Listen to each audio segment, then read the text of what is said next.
నమస్తే welcome to V3 news లక్ష్యం సమాజహితం నేను మహేష్ ముందుగా వార్తలోని ముఖ్యాంశాలు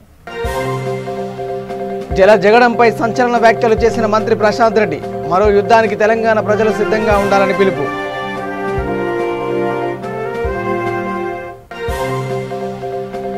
ఏలూరులో మంత్రి వనిత ప్రెస్ మీట్ వైఎస్ఆర్ చేయూత ద్వారా 2 ఏళ్లలో 9,000 కోట్ల సాయం అందించినట్టు వెల్లడి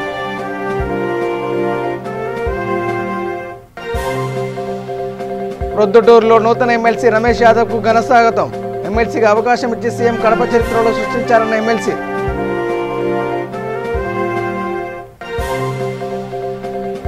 మంత్రి సబితా కార్యాలయాన్ని ముట్టడించిన విద్యా వాలంటీర్లు బకాయి వేతనాలను వెంటనే చెల్లించాలని డిమాండ్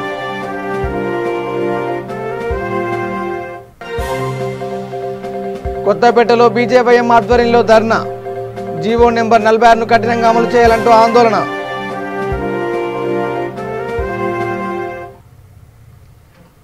ఇక డీటెయిల్ చూస్తే పోతిరెడ్డిపాడు నుంచి దొంగతనంగా నీళ్లు తీసుకెళ్లి రాజశేఖర రెడ్డి నీటి దొంగ అయితే రాయలసీమ ఎత్తిపోతల పథకం ఆర్డీఎస్ కుడి కాలువ పనులతో ఆయన కుమారుడు జగన్ గజ దొంగ అయ్యారని రోడ్లు భవనాల శాఖ మంత్రి వేముల ప్రశాంత్ రెడ్డి అన్నారు. మహబూబ్నగర్ జిల్లా కేంద్రంలోని దివిటిపల్లిలో 1024 2 పడకల గదుల ఇళ్లను మంత్రి శ్రీనివాస్ గౌడ్తో కలిసి ఆయన ప్రారంభించారు. అనంతరం ఏర్పాటు చేసిన సభలో ఆయన మాట్లాడారు. ఆంధ్ర అక్రమ ప్రాజెక్టుల పట్ల ముఖ్యమంత్రి కేసీఆర్ కఠినంగా వివరించనున్నారని తెలిపారు. అనంతరం మహబూబ్నగర్ జిల్లా కేంద్రంలో నూతనంగా నిర్మించిన బైపాస్ రహదారిని మంత్రులు ప్రారంభించారు. రాయలసీమ ఎత్తిపోతల పథకం ఆర్డీఎస్ కుడి కాలువను ఆపాలని ముఖ్యమంత్రి కేసీఆర్ ప్రధాని మోడీని అడగనున్నారు. ఇప్పటికే గ్రీన్ ట్రిబ్యునల్ స్టే ఇచ్చిన ఏపీ సీఎం జగన్ పనులు కొనసాగిస్తున్నారని ఆ సమాచారాన్ని ముఖ్యమంత్రి తెప్పించుకున్నారు. కేంద్రం ద్వారా ఒత్తిడి తెచ్చి గ్రీన్ ట్రిబ్యునల్ ద్వారా అక్రమ ప్రాజెక్టును అడ్డుకునే ప్రయత్నం చేస్తామని, అయినా వినకపోతే ప్రజా ఉద్యమానికి సిద్ధమవుతాం. మంత్రులు శ్రీనివాస్ గౌడ్, నిరంజన్ రెడ్డి నేతృత్వంలో ప్రజాయుద్ధానికి తెలంగాణ ప్రజలు సిద్ధంగా ఉండాలని పిలుపునిచ్చారు. రాయలసీమ ఎత్తిపోతల పథకం అనేది కడతా ఉన్నాడు. అటు ఆర్టీఎస్ కింద కుడికాలను తవ్వుతా ఉన్నాడు. ఆ రెండుకి కూడా ఆయనకు పర్మిషన్ లేదు. లేకున్నా బలవంతంగా పనులు చేస్తా ఉన్నాడు. నేను ఈ సందర్భంగా మహబూబ్నగర్ జిల్లా ప్రజలకు, ఈ మహబూబ్నగర్, రంగారెడ్డి, నల్గొండ, హైదరాబాద్, ఖమ్మం ఈ జిల్లా ప్రజలు కూడా ఆలోచన చేయాలి. ఈ వైఎస్ జగన్మోహన్ రెడ్డి తండ్రి వైఎస్ రాజశేఖర్ రెడ్డి అప్పుడు ఆయన ముఖ్యమంత్రిగా ఉన్నప్పుడు పోతిరెడ్డిపాడు 1500 క్యూసెక్ల అనుమతి ఉన్న పోతిరెడ్డిపాడు కాలువని 40,000 క్యూసెక్లకు తవ్విండు. కృష్ణపాడు కాలువని 40,000 క్యూసెక్లకు తవ్విండు. కృష్ణా నీటిని దొంగతనంగా రివర్స్ తీసుకుపోయే ప్రయత్నం అప్పుడు ఆయన చేసిండు. 40,000 క్యూసెక్లకు తవ్విండు. కృష్ణా నీటిని దొంగతనంగా రివర్స్ తీసుకుపోయే ప్రయత్నం అప్పుడు ఆయన చేసిండు. చేస్తే అప్పుడు కేంద్రంలో కేసీఆర్ గారు ముఖ్యమంత్రిగా ఉండ్రి, రాష్ట్రంలో 5 టీఆర్ఎస్ పార్టీ మంత్రులు ఉండ్రి. ఆయన ఏదైతే పోతిరెడ్డిపాడు ద్వారా ఆయనకు హక్కులేని కృష్ణా నీటిని ఏదైతే తీసుకుపోయే ప్రయత్నం చేస్తున్నాడో దాన్ని ఆపమని చెప్పినాం. చెప్తే సోనియా గాంధీ పట్టించుకోలేదు. దానికి నిరసనగా అప్పుడు మంత్రి పదవులకు, ఇక్కడ ఉన్న 5 మంత్రి పదవులు రాజీనామాలు చేసి పోతిరెడ్డిపాడు దొంగతనంగా కట్టి ఆయన నీటిని తీసుకుపోయిన నిరసనగా టీఆర్ఎస్ పార్టీ మంత్రులు అప్పుడు 5 రాజీనామాలు చేసి, కానీ ఇదే జిల్లాలో ఉన్నప్పటి మంత్రి ఒక ఆమె ఆరతులు పట్టింది. ఆ ప్రారంభోత్సవానికి ఆ పోతిరెడ్డిపాడు మన కృష్ణా నీటిని దొంగతనంగా ఆయన రాయలసీమకు తీసుకుపోతుంటే దానికోసం ఆరతులు పట్టింది ఈ జిల్లాకు చెందిన ఒక మంత్రి. అదే మన మంత్రులేమో మంత్రి పదవులకు రాజీనామాలు చేశారు టీఆర్ఎస్ పార్టీ వాళ్ళు. పోతిరెడ్డిపాడు ద్వారా కృష్ణా నీటిని ఆ రోజు తీసుకుపోయి వైఎస్ రాజశేఖర రెడ్డి నీటి దొంగ అయిండు. ఆయన తెలంగాణ వ్యతిరేకే. వైఎస్ రాజశేఖర రెడ్డి నీటి దొంగ అయిండు. ఆయన తెలంగాణ వ్యతిరేకే. ఆ రోజు తీసుకుపోయి వైఎస్ రాజశేఖర రెడ్డి నీటి దొంగ అయిండు. ఆయన తెలంగాణ వ్యతిరేకే. అంతేకాకుండా నీటిని కూడా పోవాల్సిన అవసరం ఉన్నది. మన పాలమూరు జిల్లాని మనం రక్షించుకోవాల్సిన అవసరం ఉన్నది అని చెప్పి మీ అందరికి నేను మనవి చేస్తా ఉన్నా.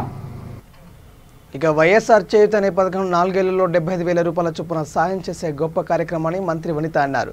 పశ్చిమ గోదావరి జిల్లా ఏలూరులో మంత్రి మీడియాతో మాట్లాడుతూ ఈ పథకం ద్వారా 2 ఏళ్లలో 9,000 కోట్ల సాయంతో పాటు మహిళల జీవనోపాధికి తోడ్పాటును అందిస్తున్నట్టు చెప్పారు. చెప్పడం జరిగింది. అదేవిధంగా మొదటి విడత ఇవ్వడం జరిగిందండి లాస్ట్ ఇయర్. ఈ విడత రెండో విడతగా ఇవ్వడం జరిగింది. ఈ రోజున మరి ఎంతోమంది అక్క చెల్లెమ్మల ఖాతాలో నేరుగా చేరేందుకు పట్టణంలోకి ఈ రోజున వేయడం జరిగింది. నిజంగా మరి ఒక మహిళా పక్షపాతిగా ముఖ్యమంత్రి గారు ఈ రోజున తీసుకుంటున్న నిర్ణయాలు చాలా అభినందించదగ్గవి. మహిళలందరూ కూడా మరి ఎంతో సంతోషంగా ఉన్నారు. ఎందుకంటే ఈ రోజున వాళ్ళందరూ కూడా ఆర్థికంగా నిలబడడానికి, మహిళా సాధికారత సాధించడానికి మరి ఈ రోజున ముఖ్యమంత్రి గారు ఇస్తున్న మరి అండ, మరి వాళ్ళు ఇస్తున్న చేయూత చాలా వారికి సపోర్టివ్గా ఉండడం జరుగుతుంది. మరి చాలామంది మన దేశంలో కొన్ని రాష్ట్రాల మహిళలు కూడా ముఖ్యమంత్రులుగా ఉన్నారు. అలాంటి రాష్ట్రాల్లో కూడా మహిళలకి ఇంత సపోర్ట్ అనేది ఎక్కడ దొరకట్లేదు. కానీ ఈ రోజున మన రాష్ట్రంలో ముఖ్యమంత్రి గారు ఆసరా పథకం ద్వారా మరి డ్వాక్రా అక్క చెల్లెమ్మలందరి రుణాలు తీర్చడం జరుగుతుంది. అట్లానే చేయూత పథకం ద్వారా వాళ్ళందరూ కూడా ఈ రోజున దివంగత నేత రాజశేఖర రెడ్డి గారు ఏ విధంగా అయితే డ్వాక్రా అక్క చెల్లెమ్మలందరూ అంటే దాదాపు ఇదివరకు రోజుల్లో అయితే వాళ్ళు కూలికి వెళ్ళే పరిస్థితి, కొంతమంది కూలికి వెళ్ళలేని పరిస్థితిలో ఉన్న మహిళలందరూ కూడా ఈ రోజున వాళ్ళు స్వతంత్రంగా వాళ్ళ కాళ్ళ మీద నిలబడి ఆర్థికంగా అభివృద్ధి చెందడం, వాళ్ళ కుటుంబానికి వాళ్ళు అండగా ఉండడం, వాళ్ళ పిల్లల్ని చదివించే కార్యక్రమంలో కానివ్వండి, వాళ్ళ ఇంటిలో అవసరాలకు ఉపయోగపడే విధంగా వాళ్ళు ఈ రోజున ఆర్థికంగా మరి నిలదొక్కుకోవడం అనేది నిజంగా చాలా అభినందించదగ్గ విషయం. రాష్ట్ర వ్యాప్తంగా ఉన్న మహిళలందరికీ కూడా ఒక అన్నల, ఒక తమ్ముడిలా మరి సపోర్టివ్గా ఉంటూ మరి ఈ కరోనా విపత్తులో కూడా ఏమాత్రం కూడా వెనకంజు వేయకుండా మరి రెండో విడత కూడా రిలీజ్ చేయడం అనేది మరి మహిళలందరి తరపున ముఖ్యమంత్రి గారికి ధన్యవాదాలు తెలియజేస్తున్నాను. ఈ రోజున మన పశ్చిమ గోదావరి జిల్లాలో 1,73,055 మంది లబ్ధి పొందడం జరిగిందండి. వీరు పొందిన అమౌంట్ ఎంతంటే 327,47,81,250 రూపాయలు ఈ రోజున మన జిల్లాకి మాత్రమే రావడం జరిగింది. సుమారు 24,000 కోట్ల రూపాయలు కరోనాకి ఖర్చు పెట్టాల్సి వచ్చినప్పటికీ కూడా మాట ఇచ్చిన ప్రకారం ఈరోజు ప్రతి ఆడపడుచు కూడా లక్షాధికారిగా ఉండాలి అనే ఒక ఆశయం, ఆ సంకల్పాన్ని ముందుకు తీసుకువెళ్తూ ద్వారా 45 సంవత్సరాల నుంచి 60 సంవత్సరాల లోపల ఉన్న మహిళలందరికీ కూడా ఈరోజు 18,750 రూపాయలు కానుకగా ఇవ్వటమే కాకుండా పెద్ద ఇంటర్నేషనల్ కంపెనీస్ అన్నింటితో కూడా టైఅప్ చేసుకుని, అమూల్ లాంటి సంస్థలతో కూడా టైఅప్ చేసుకుని వాళ్ళందరూ కూడా ఈ డబ్బులతో ఏదో ఒక వ్యాపారాన్ని మొదలు పెట్టాలి, ఆ వ్యాపారం ద్వారా ఈ కరోనా సమయంలో కుటుంబ పోషణకి ఇంకా ఉపయోగపడుతుంది అని ఒక ఆలోచనతో ఇందాక మాట్లాడుతూ ఉంటే అనేక మంది మహిళలు మా నియోజకవర్గంలో కూడా ఈరోజు మాట్లాడుతూ ఉంటే, అన్నా నేను పాడి కొనుక్కున్నాను, ప్రతి నెల కూడా ఈ వైఎస్ఆర్ చేయూత డబ్బులు మళ్ళీ 0 వడ్డీ డబ్బులతో కలుపుకొని నేను ఒక పాడిని కొనుక్కున్నాను, ప్రతి నెల కూడా 15,000 రూపాయలు వస్తూ ఉన్నాయి, ఒక 6,000 ఖర్చులకు పోయినా 9,000 రూపాయలు పోషించుకోగలుగుతున్నాము అని చెప్పి గౌరవ ముఖ్యమంత్రి గారు ప్రత్యేకంగా అభినందనలు తెలుపుతున్నారు. అనేక మంది, చాలా మంది కిరాణా కొట్టు పెట్టుకున్నానన్న ప్రతిరోజు కూడా 600 రూపాయలు నాకు వస్తూ ఉన్నాయని చెప్పి, అంటే వాళ్ళ జీవితాల్లో వెలుగు నింపిన నాయకులు మన గౌరవ ముఖ్యమంత్రి జగన్మోహన్ రెడ్డి గారు అన్న. మాకు నిజంగా మా కుటుంబంలో మాకు పెద్ద అన్నగా, తమ్ముడుగా నిలబడుతున్న మా ముఖ్యమంత్రి గారికి ప్రత్యేకమైన అభినందనలు అన్నా అని చెప్పి ఈరోజు మహిళా లోకం అందరూ కూడా 60 సంవత్సరాల లోపున్న ఎస్సీ, ఎస్టీ, బీసీ, మైనార్టీ మహిళలందరికీ కూడా కడప జిల్లా ప్రొద్దుటూరు నుంచి నూతన ఎమ్మెల్సీగా ప్రమాణ స్వీకారం చేసిన మొట్టమొదటిసారిగా పొద్దుటూరుకి వచ్చిన ఎమ్మెల్సీ రమేష్ యాదవ్కు పార్టీ నేతలు, అభిమానులు ఘనంగా ఘనస్వాగతం పలికారు. ముందుగా భారీ ర్యాలీగా తరలి వెళ్లి వైఎస్ఆర్ విగ్రహానికి నివాళి అర్పించారు. అనంతరం ఎమ్మెల్సీ రమేష్ యాదవ్కు పార్టీ నేతలు అభినందనలు తెలిపారు. యాదవ సామాజిక వర్గానికి చెందిన తనకు పార్టీ అధినేత జగన్ ఇచ్చిన అవకాశంతో కడప జిల్లాలో చరిత్రను సృష్టించారని ఎమ్మెల్సీ రమేష్ అన్నారు.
ఎందుకంటే ఒక బీసీ యాదవ్ సామాజిక వర్గానికి చెందిన నన్ను, ఒక చిన్న సామాన్య కుటుంబానికి చెందిన నన్ను అంటే కళ్ళు కూడా నేను ఎప్పుడు చట్టసభలోకి అడుగు పెడతానని ఎప్పుడూ ఊహించలేదు.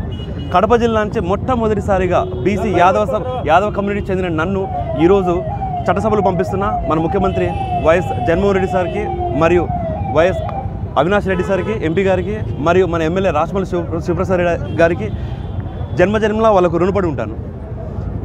ఒక చిన్న సామాన్య కుటుంబం వచ్చిన నన్ను ఈరోజు చట్టసభలో పంపించడం అనేది ఒక బీసీలలో అది కడప జిల్లా నుంచి జరగడం అనేది చాలా ఆనందకరం.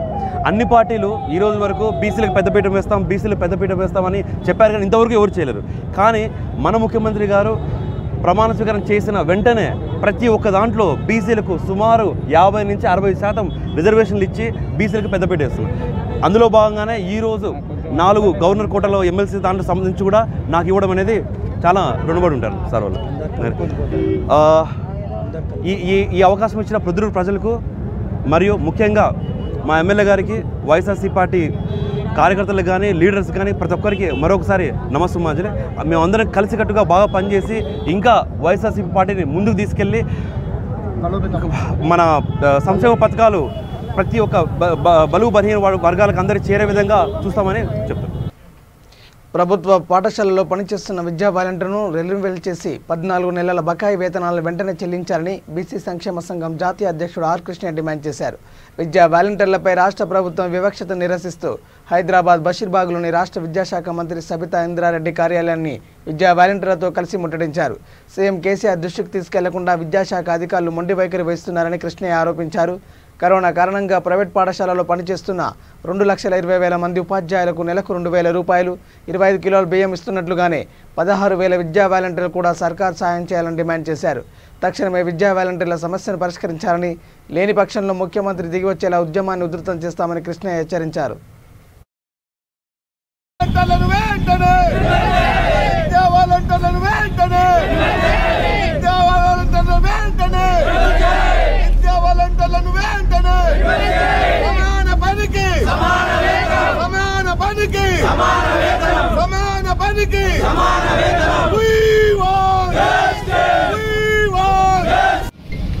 ప్రభుత్వ పాఠశాలలో పనిచేస్తున్నటువంటి 16,000 మంది విద్యా వాలంటీర్లకు గత 14 నెలలుగా జీతాలు ఇవ్వడం లేదు. దీంతో దాదాపు 5 మంది ఆత్మహత్యలకు పాల్పడ్డారు. అనేక మంది విద్యా వాలంటీర్లు రోజు ఫోన్లు చేస్తున్నారు, పేపర్లలో వస్తుంది. తిండి లేక ఆకలి కేకలతోటి అలమటిస్తున్నారు. వాళ్ళ కుటుంబాలు బాధలలో ఉన్నాయి, పుట్టిన కష్టాలు. ముఖ్యమంత్రి గారు ఇటీవల ప్రైవేట్ పాఠశాలల్లో పనిచేసేటువంటి 2,20,000 మందికి నెలకు 2,000 రూపాయలు, 25 కిలోల బియ్యం వేయడానికి ప్రకటించారు. మేము అందుకు హర్షం వ్యక్తం చేస్తున్నాం, ముఖ్యమంత్రి కృతజ్ఞతలు కూడా చెప్తున్నాం. కానీ ప్రైవేట్ పాఠశాలలో పనిచేసే 2,20,000 మందికి అలవెన్స్ ఇచ్చుకుంటా ప్రభుత్వ పాఠశాలలో పనిచేసే 16,000 మంది జీతాలు ఇవ్వడానికి అభ్యంతరం ఏముంది ప్రభుత్వానికి?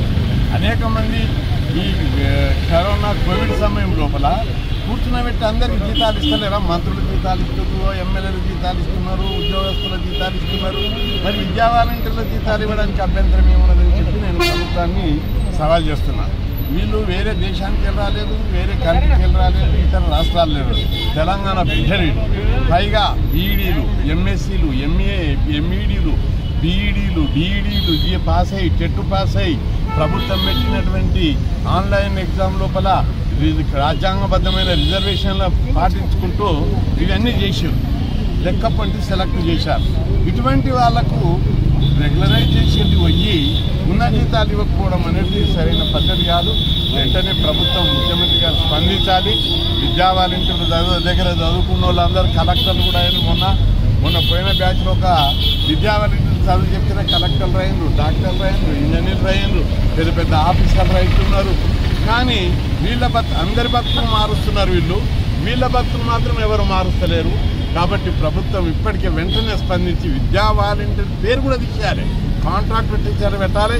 వీళ్ళను దాదాపు రాష్ట్రం లోపల ప్రభుత్వం మొన్న పిఆర్సీ రిపోర్ట్ ప్రకారం 24,000 టీచర్ పోస్టులు ఖాళీ ఉన్నాయని చెప్పి ప్రభుత్వము లెక్కలు చూపెట్టింది. అంతేకాదు మోడల్ స్కూళ్ళల్లో 2,000 ఖాళీ ఉన్నాయి, కస్తూర్బా స్కూళ్ళల్లో 1,500 ఖాళీ ఉన్నాయి, ఎయిడెడ్ స్కూళ్ళల్లో 4,800 ఖాళీలు ఉన్నాయి, గురుకుల స్కూళ్ళు ఎస్సీ, ఎస్టీ, మైనార్టీ గురుకుల పాఠశాలలో 12,000 టీచర్ పోస్టులు ఖాళీ ఉన్నాయి. ప్రభుత్వ పాఠశాలలు పంచాయతీరాజ్ జడ్పీ జిల్లా పరిషత్ అన్నింటిలో కలిపి 24,000 ఉన్నాయని పిఆర్సీ రిపోర్ట్ ఇచ్చింది. నేను చెప్పే లెక్కలు కాదు, ప్రభుత్వం నియమించిన పే రివిజన్ కమిషన్ చెప్పిన లెక్క. ఒకవైపు దాదాపు 50,000 టీచర్ పోస్టులు అన్నింటిలో కలిపి ఖాళీ ఉంటే ఈ 16,000 మందికి రెగ్యులరైజ్ చేయడానికి ప్రభుత్వానికి అభ్యంతరం ఏంటిది? విద్యార్హతలు ఉన్న వాళ్ళందరినీ బీఈడీ డిఈడీ చేసిన వాళ్ళను టెట్ పాస్ అయిన వాళ్ళను ఇక ప్రభుత్వ నిబంధనలకు వ్యతిరేకంగా పనిచేస్తున్న ప్రైవేట్ కళాశాలలపై చర్యలు తీసుకోలేని స్థితిలో టీఆర్ఎస్ ప్రభుత్వం పనిచేస్తుందని బీజేపీ యువ మోర్చా నేతలు విమర్శించారు. తెలంగాణ రాష్ట్రంలోని ప్రైవేట్ కళాశాలలో ఫీజుల పేరుతో దోపిడీలకు పాల్పడుతున్నారని, ముందస్తు ప్రణాళికలలో భాగంగానే దోపిడీలకు తెరలేపారని ఆరోపించారు. ఫీజుల పేరుతో విద్యార్థుల తల్లిదండ్రుల వద్ద లక్షలలో దండుకొని మళ్లీ థర్డ్ వేవ్ అంటూ కళాశాలలు విద్యాసంస్థలు మొత్తం మూసివేస్తారని అన్నారు. విద్యార్థులతో చెలగాటమాడుతున్నారని నిరసిస్తూ ప్రభుత్వం విడుదల చేసిన జీవో నెంబర్ 46 ప్రకారం ఫీజులను వసూలు చేయాలి. ఫీజుల పేరుతో ప్రైవేట్ విద్యాసంస్థలు అవలంబిస్తున్న ధోరణిని వ్యతిరేకిస్తూ బీజేవైఎం ఆధ్వర్యంలో కొత్తపేటలోని గాయత్రి కళాశాల ముందు బైఠాయించి ధర్నా నిర్వహించారు. ప్రైవేట్ కళాశాలల ఫీజుల పేరుతో తల్లిదండ్రులు ఇబ్బందులకు గురి చేస్తున్నారని, ప్రభుత్వం స్పందించకుంటే పెద్ద ఎత్తున ఆందోళనకు దిగుతామని బీజేవైఎం నాయకులు హెచ్చరించారు.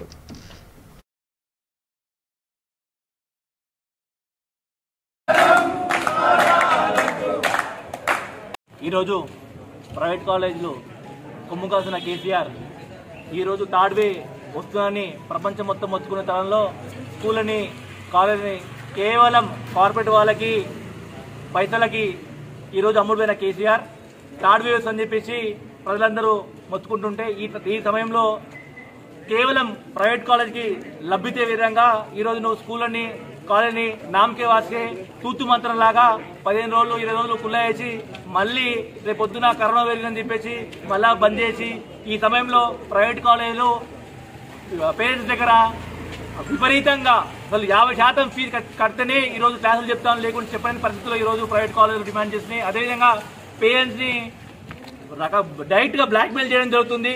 మీరు డబ్బులు కడితేనే 50% డబ్బులు కడితేనే మేము మీ పిల్లానికి క్లాస్ చెప్తాం, లేకుండా క్లాస్ చెప్పమని చెప్పేసి ఈరోజు భయపెట్టిస్తున్నాయి. అదేవిధంగా ఆన్లైన్ పేరుతోటి ఆన్లైన్ ఫీజు అని చెప్పేసి 7,500 రూపాయల నుంచి 10,000 ఛార్జ్ చేస్తున్నారు. అదేవిధంగా ఆన్లైన్ ఎగ్జామినేషన్ ఫీజు అని 2,500 నుంచి 3,000 రూపాయలు ఛార్జ్ చేస్తున్నారు. బుక్కుల పేరుతో పెద్ద మాఫియా, పెద్ద దండ జరుగుతుంది ఇక్కడ ప్రైవేట్ సంబంధించిన కాలేజీలలో. ఒక్కొక్క బుక్కులు 7,000, 10,000 రూపాయలు దానికి చెల్లించాలని చెప్పేసి చెప్తున్నారు. అదేవిధంగా పోయిన సంవత్సరం ఎటువంటి ల్యాబ్ సంబంధించిన ఎగ్జామినేషన్ కాలేదు, కానీ అయినా కానీ ఇప్పుడు వీళ్ళు ల్యాబ్ ఫీజు తోటి ఫీజుని దోచుకోవడం జరుగుతుంది. అదేవిధంగా ల్యాబ్ ఫీజు ఒకటే కాదు, అనేక రకాలుగా పేరెంట్ని ఎలా మోసం చేయాలో, ముంచాలో అనేక రకాల ప్లాన్లు వేసుకుని అనేక రకాలుగా ఈరోజు ప్రైవేట్ కాలేజీలు దోచుకొని తింటున్నాయి. మేము ఒకటే చేస్తున్నాం, ప్రభుత్వం అయితే జీవో నెంబర్ 46 ఇచ్చిందో ఆ జీవో నెంబర్ 46ని ఇంప్లిమెంట్ చేయాలి. ట్యూషన్ ఫీజులు 50% ఫీజులు మాత్రమే కట్టే విధంగా గవర్నమెంట్ చర్యలు తీసుకోవాలని హెచ్చరిస్తున్నాము. ఒకవేళ చర్యలు తీసుకున్న పక్షంలో రాబోయే కాలంలో బీజేవైఎం మరింత గట్టిగా మరింత బలంగా ఉద్యమం చేస్తుందని హెచ్చరిస్తున్నాం. రంగారెడ్డి జిల్లా urban BJYM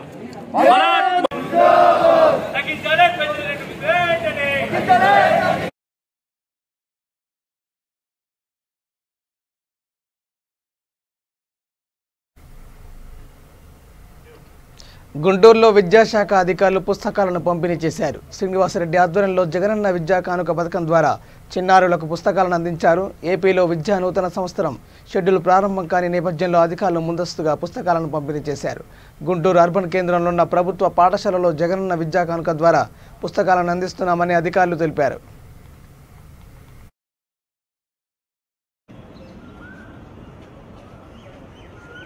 sir Urdu books కూడా వచ్చింది సార్, ఇప్పుడు ఉర్దూ రాలేదు సార్, దాదాపు 5 ఏళ్ళు ఉంది.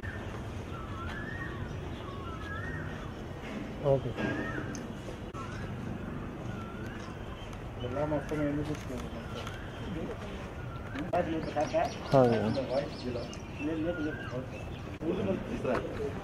ఇలాని గారని మంచి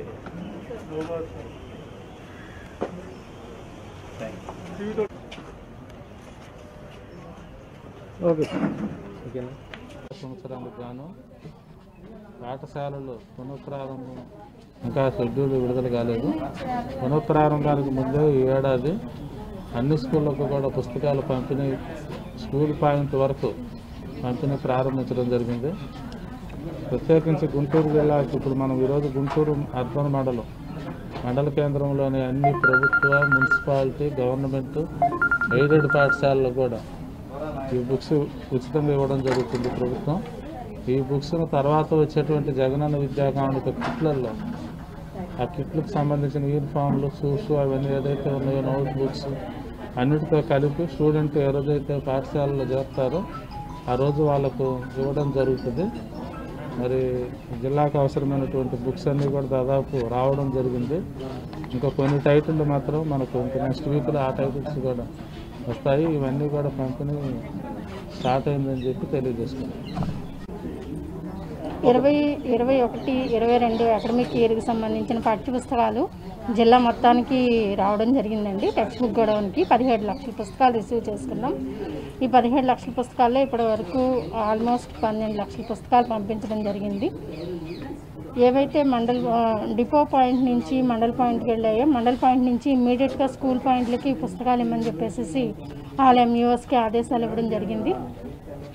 స్కూల్స్ రీఓపెనింగ్ కాకముందే పాఠశాలల్లో కనుక టెక్స్ట్ బుక్స్ ఉంటే రీఓపెన్ అయిన వెంటనే జగనన్న విద్యా కానుకతో పాటుగా ఈ టెక్స్ట్ బుక్స్ కూడా పిల్లలకి అందించే విధంగా ప్రభుత్వం ఏర్పాట్లు చేసింది. దానికి అనుగుణంగా తెలంగాణ రాష్ట్రంలో పనిచేస్తున్న 108 ఉద్యోగులకు 30% జీతాలు పెంచడంపై తెలంగాణ రాష్ట్ర కార్మిక విభాగం హర్షం వ్యక్తం చేసింది. ఈ సందర్భాన్ని పురస్కరించుకుని నగరంలో ముఖ్యమంత్రి కేసీఆర్ చిత్రపటానికి పాలాభిషేకం చేశారు.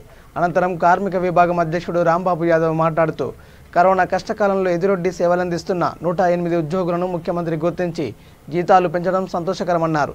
ముఖ్యమంత్రి కేసీఆర్ కార్మిక కర్షక పక్షపాతాన్ని కొనియాడారు. జీతాల పెరుగుదలకు సహకరించిన రైతు సమన్వయ సమితి అధ్యక్షుడు ఎమ్మెల్సీ పల్లా రాజేశ్వరరెడ్డికి, కుటుంబ సంక్షేమ శాఖ కమిషనర్ వాకాటి కరుణ, హెల్త్ డైరెక్టర్ జి శ్రీనివాసరావుకి ప్రత్యేక కృతజ్ఞతలు తెలిపారు. ఈ కార్యక్రమంలో కార్మిక సంఘం నేతలు సాంబయ్య, లక్ష్మణ్ రావు, రాజేందర్, ప్రవీణ్, రాజేష్, వేణు తదితరులు పాల్గొన్నారు.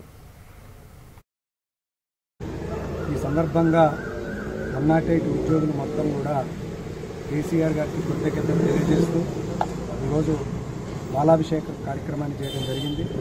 టీఆర్ఎస్ కార్మిక విభాగం రాష్ట్ర కమిటీగా 108 ఉద్యోగుల సంఘం తరఫున కేసీఆర్ గారికి మేము ప్రత్యేకమైన కృతజ్ఞతలు తెలియజేస్తూ ఉన్నాం. రాష్ట్రంలో ఏ కార్మికుడు కష్టాల్లో ఉన్నా, ఏ కార్మికుడికి ఇవాళ ఇబ్బందులున్నా మా జీతాలు పెరుగుతున్న ధరలకు అనుగుణంగా పెరగాలని చెప్పేసి ఒక మెమోరాండం ఇస్తే ఈరోజు కేసీఆర్ గారు ఏబీవీపీ ఆదిలాబాద్ శాఖ ఆధ్వర్యంలో జిల్లా విద్యాధికారి కార్యాలయం ఎదుట ధర్నా నిర్వహించారు. జిల్లాలో కార్పొరేట్, ప్రైవేట్ విద్యా సంస్థల ఫీజు దోపిడీ అరికట్టి ఫీజుల నియంత్రణ చట్టం తీసుకురావాలని వారు డిమాండ్ చేశారు. ఈ కార్యక్రమంలో కార్యదర్శి చిందాల అనిల్, జిల్లా కన్వీనర్ గణరాత్ నరేందర్ తదితరులు పాల్గొన్నారు. చేస్తున్నటువంటి శ్రీ చైతన్య గౌతమి పాఠశాల పైన వెంటనే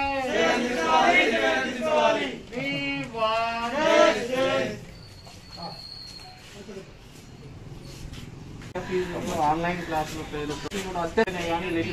గౌతమ్ కానీ విచ్చలు వీడియో వసూలు చేస్తున్నాయి సార్. పేరెంట్స్ అందరూ కూడా వస్తారని చెప్తున్నారు. సో ఈరోజు మీరు చేపట్టిన కార్యక్రమం ఒక దిగువ మధ్యతరగతి కుటుంబం కానీ మధ్యతరగతి కుటుంబాలకు చాలా రిలీఫ్ ఇచ్చే కార్యక్రమం. తప్పకుండా ఇచ్చిన రిప్రజెంటేషన్ను ప్రభుత్వం దృష్టికి తీసుకుంటే గత సంవత్సరం కూడా జియో నెంబర్ 46 మనం ఫ్యూచర్ తప్పకుండా మీ అందరి సహకారంతో ఇంప్లిమెంట్ చేశాం. నరేందర్ గారు కానీ మిగతా ప్రాథమిక సభ్యులంతా కూడా ప్రతి పాఠశాలలో క్షేత్రస్థాయిలో పర్యటించి ఎవరు ఎక్కువ ఫీజులు వసూలు చేస్తున్నారో, ఎవరు పేరెంట్స్ను హరాజ్ చేస్తానన్నది మాకు ఇన్ఫర్మేషన్ ఇచ్చారు. For that I'm very happy. ఈ విద్యా సంవత్సరం కూడా రేపు విద్యాశాఖ మంత్రి గారు అందరు ప్రైవేట్ పాఠశాలల ట్రస్మా వాళ్ళతో మీటింగ్ ఉంది జియో నెంబర్ 46 మీద. దానిపై 46 జియో ప్రైవేట్ పాఠశాలలు ఎలా ఏ తరగతుల నుండి ఫీజు. సైబరాబాద్, మాదాపూర్ ఎస్ఓటీ, సైబరాబాద్ పోలీసులు కలిసి జాయింట్ ఆపరేషన్ నిర్వహించారు. ఈ ఆపరేషన్లో ఆన్లైన్లో క్రికెట్ బెట్టింగ్ పాల్పడుతున్న ముఠాను అరెస్ట్ చేసినట్టు పోలీస్ కమిషనర్ సజ్జనార్ అన్నారు. పాకిస్తాన్ సూపర్ లీగ్ ఈ నెల 8వ తేదీ నుండి మొదలైంది. ఈ నేపథ్యంలో ఆన్లైన్ బెట్టింగ్పై నిఘా పెట్టి నిజాంపేటలో ఈ ముఠాను అరెస్ట్ చేసినట్లు సిపి వివరించారు. ఈస్ట్ గోదావరికి చెందిన సోమన్న ప్రధాన నిందితుడని, ఇతను పరారులో ఉన్నాడని చెప్పారు. గతంలో ఐపీఎల్ సీజన్ నడిచినప్పుడే బెట్టింగ్ నిర్వహించేవారని, కానీ ఇప్పుడు పాకిస్తాన్లో జరిగే క్రికెట్ మ్యాచ్ కూడా బెట్టింగ్ పాల్పడుతున్నారని తెలిపారు. ఎవరైనా బెట్టింగ్ నిర్వహిస్తున్నట్లు తెలిస్తే పోలీసులకు సమాచారం ఇవ్వాలని సూచించారు.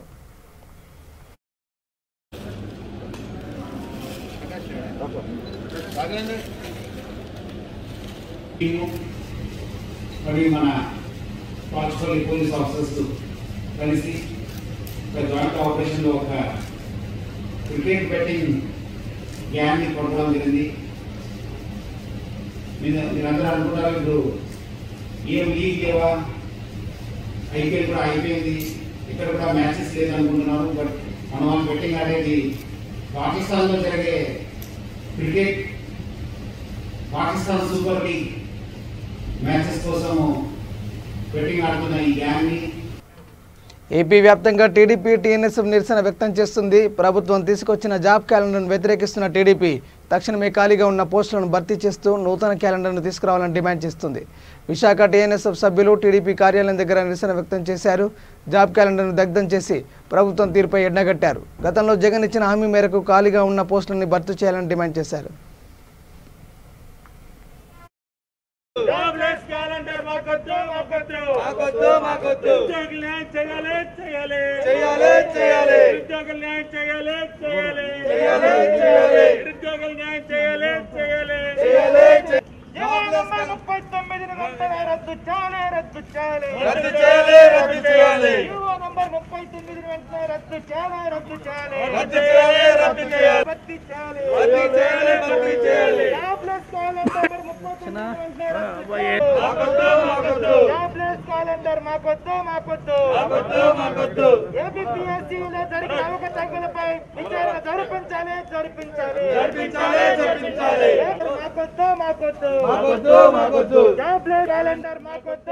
టీఎన్ఎస్ఎఫ్ ఆధ్వర్యంలో ఈరోజు రాష్ట్ర వ్యాప్తంగా ఏదైతే ఏపీపీఎస్సీలోని జాబ్ క్యాలెండర్ ఉందో దానికి నిరసనగా ఈరోజు రాష్ట్ర వ్యాప్తంగా జీవో నెంబర్ 39ని అదేవిధంగా జాబ్ క్యాలెండర్ దగ్ధం చేయడం జరిగింది.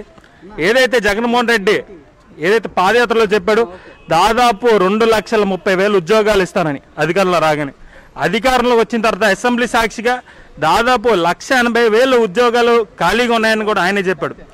ఏదైతే ఏపీపీఎస్సీలో భారీ కుంభకోణం జరిగిందో దాన్ని కప్పిగుచ్చినందుకే తక్షణమే జాబ్ క్యాలెండర్ రిలీజ్ చేశారు. ఆ జాబ్ క్యాలెండర్ చూసుకున్నట్టయితే కేవలం 10,000 ఉద్యోగాలు ఉన్నాయి. మేము ఒకటే డిమాండ్ చేస్తున్నాం ఒక రాష్ట్ర ప్రభుత్వాన్ని, తక్షణమే ఏవైతే ఖాళీలు అన్ని భర్తీ చేయాలి, అదేవిధంగా జీవో నంబర్ 39 రద్దు చేయాలి తక్షణమే. ముఖ్యాంశాలు మరోసారి. జలజగడంపై సంచలన వ్యాఖ్యలు చేసిన మంత్రి ప్రశాంత్ రెడ్డి, మరో యుద్ధానికి తెలంగాణ ప్రజలు సిద్ధంగా ఉండాలని పిలుపు.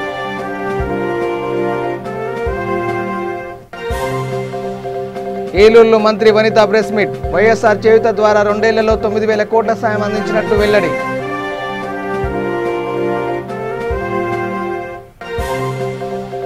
ప్రొద్దుటూరులో నూతన ఎమ్మెల్సీ రమేష్ యాదవ్కు ఘన స్వాగతం. ఎమ్మెల్సీగా అవకాశం ఇచ్చి సీఎం కడప చరిత్రలోనే సృష్టించారన్న ఎమ్మెల్సీ. మంత్రి సబితా కార్యాలయాన్ని ముట్టడించిన విద్యా వాలంటీర్లు, బకాయి వేతనాలను వెంటనే చెల్లించాలని డిమాండ్.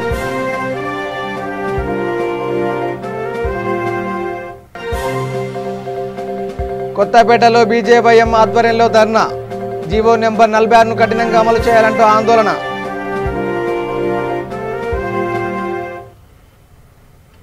ఇవే bulletin updates. Keep watching V3 news. లక్ష్యం సమాజహితం. నమస్కారం.